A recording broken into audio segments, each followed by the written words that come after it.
Balloon ಎಲ್ಲ pump ಮಾಡ್ಕೊಂಡಾಯ್ತು. Pump ಮಾಡ್ಕೊಂಡು ಕಾರಲ್ಲಿ ಇಟ್ಕೊಂಡು ಹೋಗ್ತಾ ಇದ್ದೀನಿ. ಈಗ ಹೋಗ್ತಾ ಒಂದು ಹಾಫ್ ಕೆ ಜಿ ಕೇಕ್ ತಗೋಬೇಕು. ನಾನು ಅವಳು ಫೋನೂ ರಿಸೀವ್ ಮಾಡಿಲ್ಲ. ಬೆಳಿಗ್ಗೆ 2 ಸಲ ಫೋನ್ ಮಾಡಿದ್ಲು, ಬಟ್ ನಾನು ರಿಸೀವ್ ಮಾಡಲಿಲ್ಲ.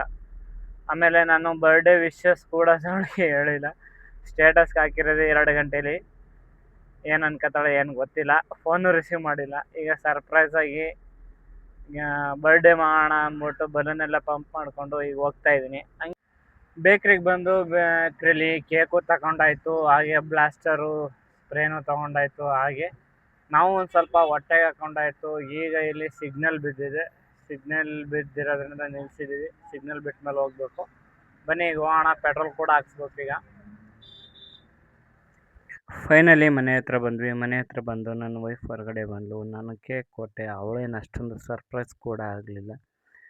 ಡೆಕೋರೇಷನ್ ಕೂಡ ಓಪನ್ ಮಾಡಿದೆ, ಆದರೆ ಅವಳಿಗೇನು ಏನು ಸರ್ಪ್ರೈಸ್ ಅಂತ ಅನ್ನಿಸ್ಲೇ ಇಲ್ಲ. ಅವಳಿಗೆ ನಾರ್ಮಲಾಗಿ ಇದ್ಲು. ಅದಕ್ಕೆ ನಾರ್ಮಲಾಗಿ ಇದ್ದ ಕಾರಣ ನಾನು ಅಷ್ಟೊಂದೇನು ಎಕ್ಸ್ಪ್ರೆಷನ್ ಏನು ಕೊಡಲಿಲ್ಲ.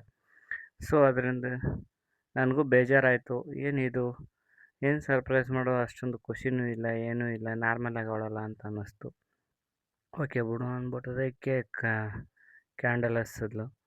ಅದಾದಮೇಲೆ ಕೇಕ್ ಕಟ್ ಮಾಡಿ ನನ್ನ ಮಗಳಿಗೆ ತಿನ್ಸೋಕ್ಕೆ ಅಂತ ಹೋದ್ಲು. ಬಟ್ ಅವಳು ಅಯ್ಯೋ ನಾನು ಬೇಡ ಅಂದ್ಬಿಟ್ಟು ಓಡ್ಬಿಟ್ಲು. ಸೊ ನನಗೆ ತಿನ್ನಿಸಿದ್ಲು. ಅವಳಿಗೂ ತುಂಬಾ ಹುಷಾರಿರಲಿಲ್ಲ. ಸೊ ಅವಳಿಗೂ ಟಯರ್ಡ್ ಆಗಿರೋದ್ರಿಂದ ಸುಮ್ಮನಾದ್ಲು.